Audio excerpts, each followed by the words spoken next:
In 1995, I was struggling to write my second novel. At that time, there were only maybe 3 things you could do to distract yourself, as opposed to now, with the internet, you can distract yourself endlessly. In the back of the Village Voice, you had these erotically charged ads for these phone services.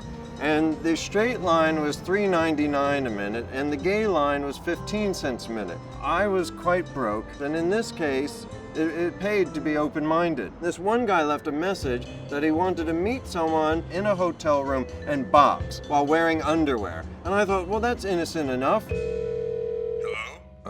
I heard your message on the bulletin board. Yeah, you like to box? Yeah, I said, trying to match his gruff tone. What do you do for a living? And I hesitated because I figured he was hoping that I would be a butcher or maybe a prison guard or something like that, something tough. Well, I'm a writer. Really? I'm a writer. I told him I was working on the novel, but it was going terribly. Well, maybe you need a break, some exercise. Listen, let's get a room at the St. Mark's Hotel. I have gloves and headgear. We're good to go. Offers like that don't come often in life. In fact, they almost never do. So I was like, okay, yes. And an hour later, I was at the St. Mark's Hotel.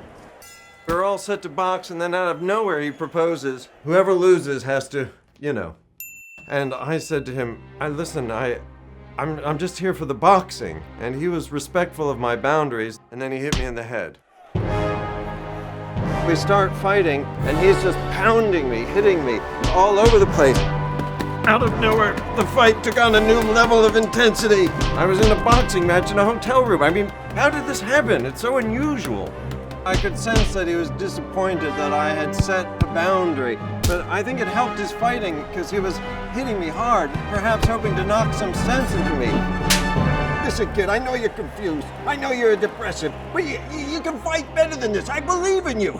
Suddenly, something rose out of me, and I threw a jab, which kind of snapped him back, and then I threw a beautiful right, and then he jabs his hip on the dresser. Oh, God, damn it! Oh, my God, are you okay? Listen, buddy, no more fighting. We don't have good chemistry. And I thought that was an interesting way to put it. Chemistry had nothing to do with it. I had knocked him out. I felt bad seeing him in pain, the whole thing kind of blown up.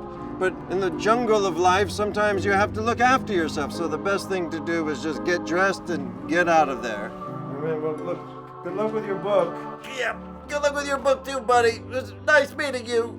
And so we parted amicably, 2 writers wishing each other well.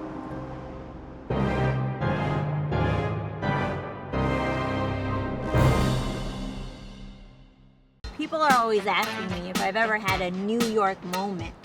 Like they'll say, oh my God, Aparna, have you ever had like a New York moment?